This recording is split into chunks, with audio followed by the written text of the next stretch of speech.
नमस्कार, हमारे channel knowledge Sikar में आपका स्वागत है। आज हम जानेंगे डायरी लेखन के बारे में। डायरी लेखन क्या है, डायरी लेखन की परिभाषा, इसका स्वरूप और इसके प्रकार। इससे पहले कि हम वीडियो की शुरुआत करें, आप हमारे चैनल को सब्सक्राइब कर दीजिए और अगर यह वीडियो आपको पसंद आए तो इसे लाइक और शेयर करना ना भूलें। डायरी लेखन, डायरी में लिखे गए प्रतिदिन के ब्यौरे को डायरी लेखन कहते हैं। यह व्यक्ति के द्वारा लिखा गया स्वयं का एक साहित्य भी है। डायरी व्यक्ति के द्वारा लिखी जाने वाली एक दिन की घटना नहीं अपितु वर्ष भर की प्रक्रिया है। व्यक्ति के द्वारा लिखे गए व्यक्तिगत अनुभवों, सोच और भावनाओं को लिखित रूप में अंकित करके बनाया गया एक संग्रह है डायरी लेखन। विश्व में हुए महान व्यक्ति डायरी लेखन करते थे और उनके अनुभवों से उनके निधन के बाद भी कई लोगों को प्रेरणा मिलती है। डायरी गद्य साहित्य की एक प्रमुख विधा है। इसमें लेखक आत्म साक्षात्कार करता है। वह अपने आप से संप्रेषण की स्थिति में रहता है। मानव के समस्त भावों, मानसिक उद्वेगों, अनुभूत विचारों को अभिव्यक्त करने में साहित्य का सर्वोच्च स्थान है। समीक्षकों ने डायरी को साहित्य की कोटि में इसलिए रखा है क्योंकि वह किसी महत्वपूर्ण व्यक्ति के व्यक्तित्व का उद्घाटन करती है। यह मानव समाज के विभिन्न पक्षों का सूक्ष्म और जीवंत चित्र उपस्थित करती है। डायरी लेखक अपनी रुचि के आवश्यकता अनुसार राजनीतिक, सामाजिक, सांस्कृतिक, धार्मिक, साहित्यिक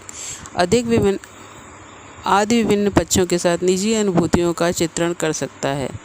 प्राचीन काल में राजा महाराजाओं के समय भी एक रोजनामचा तैयार किया जाता था जो रोजाना के कार्य और घटनाओं का विवरण देता था।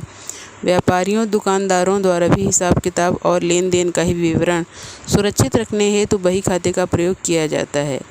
यह भी डायरी लेखन माना गया है। अतः डायरी लेखन अतिथि मित्रों को और जीवन की भरी हुई घटनाओं को याद करने का एक माध्यम है।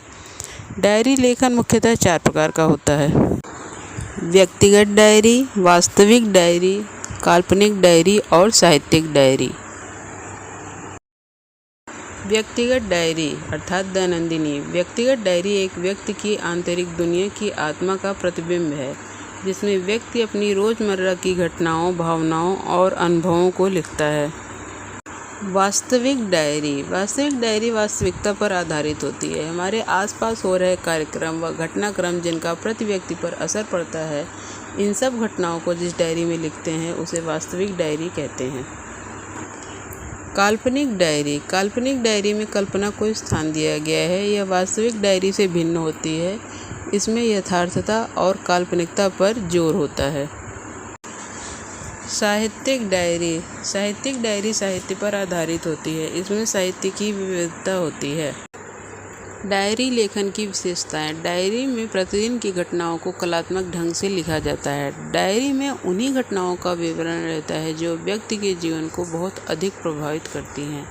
मन पर पड़े प्रभाव तुरंत ही डायरी में लिख देने चाहिए। डायरी में संक्षिप्तता रहती है, इसमें विस्तार नहीं होता है। डायरी एक तरह की आत्मकथा ही होती है।